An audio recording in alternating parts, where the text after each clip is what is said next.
La Bible nous révèle la chronologie de la fin des temps. L'enlèvement de l'Église, le Christ vient dénuer pour enlever tous ceux qui se confient en lui. 1 Corinthiens 15, 52. Au même moment, les morts en Christ seront ressuscités et emmenés au ciel. Il s'agit de l'événement suivant dans la chronologie eschatologique. L'enlèvement est imminent. Aucune autre prophétie biblique n'a besoin d'être accomplie avant que l'enlèvement ne se produise. La montée de l'Antéchrist après la disparition de l'Église de Thessaloniciens 2, 7, 8. Un homme au pouvoir satanique prendra le contrôle du monde entier en promettant la paix. Apocalypse 13, 1. Daniel 9, 27. Il sera aidé par un autre homme appelé le faux prophète qui dirigera un système religieux exigeant l'adoration de l'Antéchrist. Apocalypse 19, 20. Viendra ensuite la tribulation, la période de 7 ans, au cours de laquelle le jugement de Dieu est déversé sur l'humanité pécheresse. Apocalypse 6, 16. La montée en puissance de l'Antéchrist est associée à cette période. Pendant la tribulation sur terre, l'Église sera au ciel. On pense qu'à cette époque, le tribunal du Christ et le repas de noces de l'agneau se dérouleront au ciel. 2 Corinthiens 5, 10.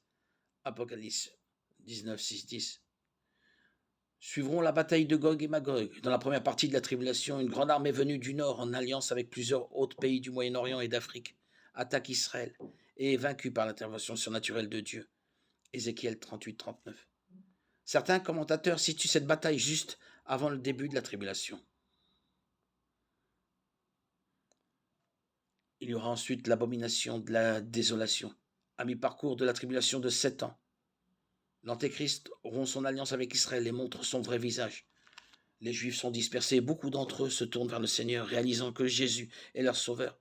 Une grande persécution éclate contre tous ceux qui croient en Christ. Daniel 12, 1, Marc 13, 14, Apocalypse 12, 17.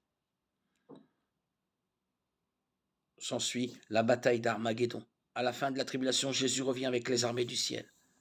Marc 14, 62. Il sauve Jérusalem de l'anéantissement et défait les armées des nations qui combattent sous la bannière de l'Antéchrist. Apocalypse 19, 11, 21. L'Antéchrist et le faux prophète sont capturés, jetés vivants dans les temps de feu. Apocalypse 19, 20. Il y aura alors le jugement des nations. Le Christ jugera les survivants de la tribulation, séparant les justes des méchants, comme des brebis et des boucs. Matthieu 25, 31, 46. À ce moment-là, les saints de l'Ancien Testament ressusciteront d'entre les morts. Les justes entreront dans le royaume millénaire. Les méchants seront jetés en enfer. Satan sera enchaîné, lié et retenu dans un puits sans fond pendant les 1000 ans. Les 1000 prochaines années. Apocalypse 20, 1, 3. Il y aura le royaume millénaire. Jésus lui-même régnera sur le monde. Et Jérusalem en sera la capitale. Ce sera une période de 1000 ans de paix et de prospérité sur la terre. Apocalypse 20. Ésaïe 60, 62. Des sacrifices commémoratifs seront offerts dans un temple reconstruit à Jérusalem. Ézéchiel 40, 48. Il y aura la dernière bataille à la fin des 1000 ans. Satan sera libéré de sa prison pour une courte période. Il séduira à nouveau les nations. Il y aura une rébellion contre le Seigneur qui sera rapidement vaincue. Apocalypse 27, 10. Satan sera alors jeté dans les temps de feu pour ne plus jamais réapparaître. Il y aura alors le grand jugement du trône blanc.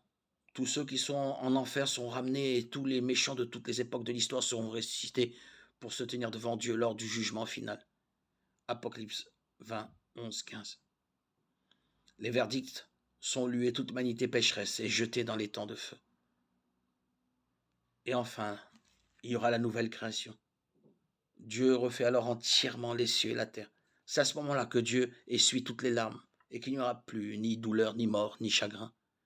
La nouvelle Jérusalem descend du ciel et les enfants de Dieu jouiront de l'éternité avec elle. Apocalypse 21, 22.